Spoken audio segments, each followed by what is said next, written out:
আসসালামু আলাইকুম। রুটি পরোটা অথবা ভাত দিয়ে খেতে পারবেন এমন একটি দারুণ স্বাদের টিকিয়া কাবাব, যা তৈরি করব মাংস ছাড়া। কেউ বুঝতে পারবে না আপনি যে মাংস ছাড়া এই কাবাবটি তৈরি করেছেন। এর স্বাদ এতটাই ভালো যে আপনারা একবার তৈরি করলে এটি বারবার তৈরি করতে চাইবেন।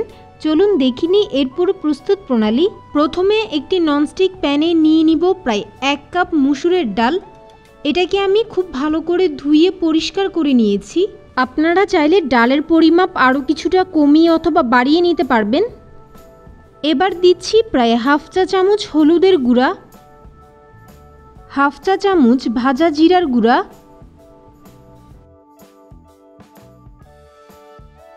হাফ চা চামচ ধনিয়ার গুঁড়া, 1 টেবিল চামচ আদা রসুন বাটা, 2.5 কাপ পানি। ডালের পরিমাণ অনুযায়ী পানির পরিমাপ বেশি অথবা কম লাগতে পারে।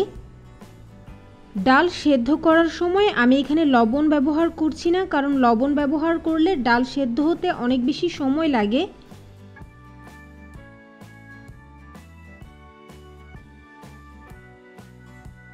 এবার সব কিছুকে একসাথে নেড়ে চেড়ে দিব এবং একটি ঢাকনা দিয়ে ঢেকে প্রায় 15 মিনিট আমি এই ডালগুলোকে সেদ্ধ করে নিচ্ছি।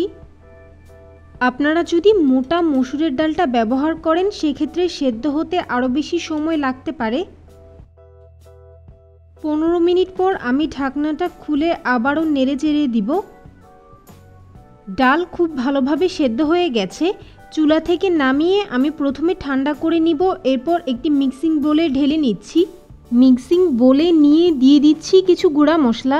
এখানে যা যা গুঁড়া মশলা আছে তা হলো প্রায় হাফ চা চামচ লাল মরিচের গুঁড়া, হাফ চা চামচ ধনিয়ার গুঁড়া, হাফ চা চামচ জিরার গুঁড়া, 1 চা চামচ গরম মশলার গুঁড়া এবং হাফ চা চামচেরও কম গোলমরিচের গুঁড়া,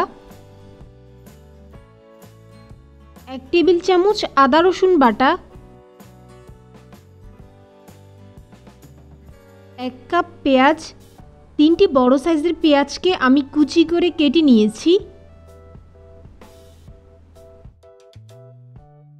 হাফ কাপ ধনেপাতা কুচি,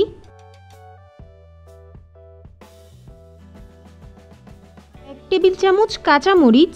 ঝালের পরিমাণ কমিয়ে অথবা বাড়িয়ে ব্যবহার করা যাবে। হাফ চা চামচ লবণ, 1 চা চামচ দিচ্ছি সয়া সস, 1 টেবিল চামচ টমেটো সস। এবার সব কিছুকে হাত দিয়ে একসাথে খুব ভালো করে মিশিয়ে নিব। এই মিশ্রণটা যতটা ভালোভাবে মেশাবেন টিকিয়া কাবাবের টেস্ট ঠিক ততটাই ভালো আসবে।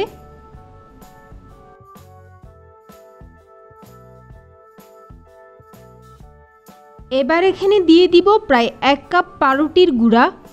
বাসায় কিভাবে সহজে পাউরুটির গুঁড়া তৈরি করা যায় সেটা নিয়ে আমার চ্যানেলে একটি ভিডিও দেওয়া আছে, আপনারা চাইলে সেটা দেখে নিতে পারেন। খুব ভালো একটা ফ্লেভার আসার জন্য দিয়ে দিব প্রায় 1 চা চামচ ঘি। ঘিয়ের পরিবর্তে এখানে তেলও ব্যবহার করা যাবে। আবারও হাত দিয়ে সব কিছুকে একসাথে মিশিয়ে নিব।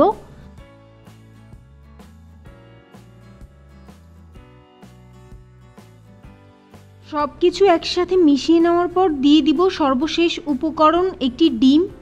অবশ্যই রুম টেম্পারেচারে থাকা ডিমই এখানে ব্যবহার করতে হবে। আবারও সব কিছুকে একসাথে খুব ভালো করে মিশিয়ে নিব। এই পর্যায়ে মিশ্রণটা যদি অনেক বেশি পাতলা মনে হয় সেক্ষেত্রে আপনারা আরও কিছুটা ব্রেড ক্রামের গুঁড়া এখানে ব্যবহার করবেন। 2 হাতেই ঘি লাগিয়ে নিয়েছি যেন টিকিয়াগুলো খুব সহজে তৈরি করা যায়। পরিমাণ মতো টিকিয়ার মিশ্রণ হাতে নিয়ে আমি গোল করে এরপর আঙ্গুল দিয়ে চেপে চেপে টিকিয়াগুলোর শেপ করে নিব। এরপর সরাসরি গরম তেলে এই টিকিয়াগুলো ভেজে নিতে হবে। চুলায় একটি ননস্টিক প্যানে তেল গরম হতে দিয়েছি। তেল যখন কিছুটা গরম হয়ে যাবে আমি একে একে টিকিয়াগুলো তেলে দিয়ে দিব। টিকিয়ার মিশ্রণটা তৈরি করার পর সাথে সাথেই এগুলোর শেপ দিয়ে তেলে ভেজে নিতে হবে। খুব বেশি সময় ধরে এই মিশ্রণটা রেখে দিলে পরবর্তীতে টিকিয়া ভাজার সময় এগুলো ছেড়ে ছেড়ে যাবে ও তেলটা নষ্ট হয়ে যাবে। এগুলোর একটা সাইড প্রায় 3 থেকে 4 মিনিট ধরে ভেজে নিব। 3 থেকে 4 মিনিট পর একে একে সবগুলো টিকিয়া উল্টে দিব এবং অপর সাইডটাকেও প্রায় 3 থেকে 4 মিনিটের জন্য ভেজে নিব।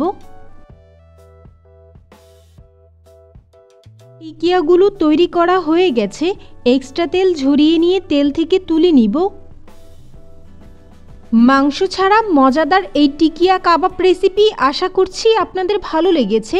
যদি ভালো লাগে আমার চ্যানেলটি সাবস্ক্রাইব করতে ভুলবেন না। লাইক, কমেন্ট, শেয়ার করবেন ফ্রেন্ডস অ্যান্ড ফ্যামিলির সাথে। ফেসবুক থেকে দেখে থাকলে অবশ্যই আমার পেজটি ফলো করবেন। সবাই ভালো থাকবেন। আল্লাহ হাফেজ।